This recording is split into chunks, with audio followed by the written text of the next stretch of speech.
File preparation for wall printing isn't black magic, and it's a completely predictable process. Seriously, you don't need a degree in fine arts or to spend your nights on boring courses. You just need to master a few key concepts, and I promise you, you'll pick it up in no time. Hi, Raffi from WallPrinters here. This video is part of our educational series where we help you get to grips with the graphic design topics every wall printer operator needs to know. Today, based on our experience and questions from our community, we'll show you the journey from a raw file on your computer to a spectacular result that a client will happily pay for. Let's dive into the basics.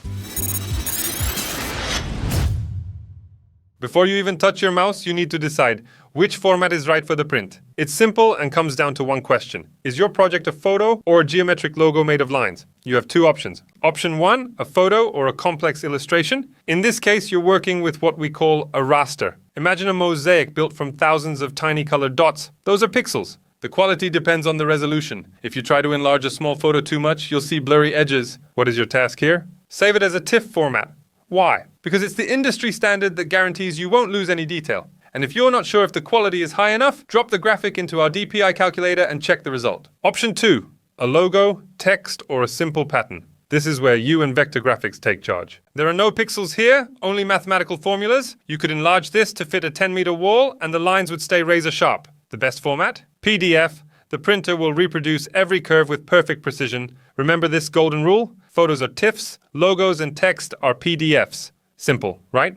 Let's move on to a topic that might seem the most complicated at first. Reproducing colors from a design on your computer or phone screen onto a client's wall. I'll explain this using examples and describe the differences in color so it's easy to understand. Your screen speaks the language of RGB. It creates an image from glowing points of red, green and blue. The printer, however, speaks CMYK. It mixes inks, cyan, magenta, yellow and black. To get these two worlds to talk to each other, you need a translator, which is the color profile. In wall printing, our standard is FOGRA 39. When you set this in your software and switch the mode to CMYK, you can be sure the machine knows exactly how to mix the ink drops to hit that specific shade the client saw in the design. Now for something very important, the safety of your equipment. Technical margins are a necessity due to how the machine is built. The housing and rails need room to breathe near the edges of the wall. Vertically, the boundary points are crucial. They ensure the print head doesn't high-five the ceiling. Our golden rule, leave a 23 centimeter safety margin above the graphic. Keep this in mind during the design stage on your computer. With the standard machine setup, your maximum printing height is 175 centimeters. The rest is workspace for the printer, horizontally. The machine won't reach the very corner if the wall meets another wall. The margins are 30 centimeters on the left and 40 centimeters on the right. Try to imagine it with an example. You have a wall 200 centimeters wide, bordered by corners. How wide can the print be? Quick maths. 200 minus 30 on the left, minus 40 on the right. You're left with exactly 130 centimeters of width. You prepare your file to this size, and you can be sure the machine will safely reach the outer points. The final stretch, white underprint. Imagine you're printing on a dark navy blue wall. Without white, the colors would simply disappear. White underprint is a bright base that ensures colors are intense, vivid, and don't show the wall through them. The good news?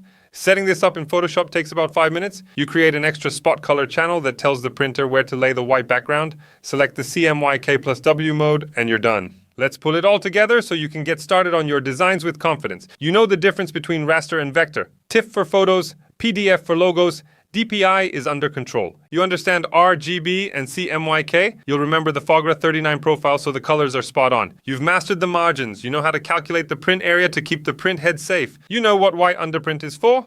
Essential for dark walls and simple to prepare. This knowledge is more than enough to get you started without the stress. Remember, in wall printing, it's all about a repeatable procedure. And as a member of the WallPrinters community, you're never left on your own. Our operators go through professional training and receive a manual and access to our video database. And if you get stuck, our Slack chat is waiting.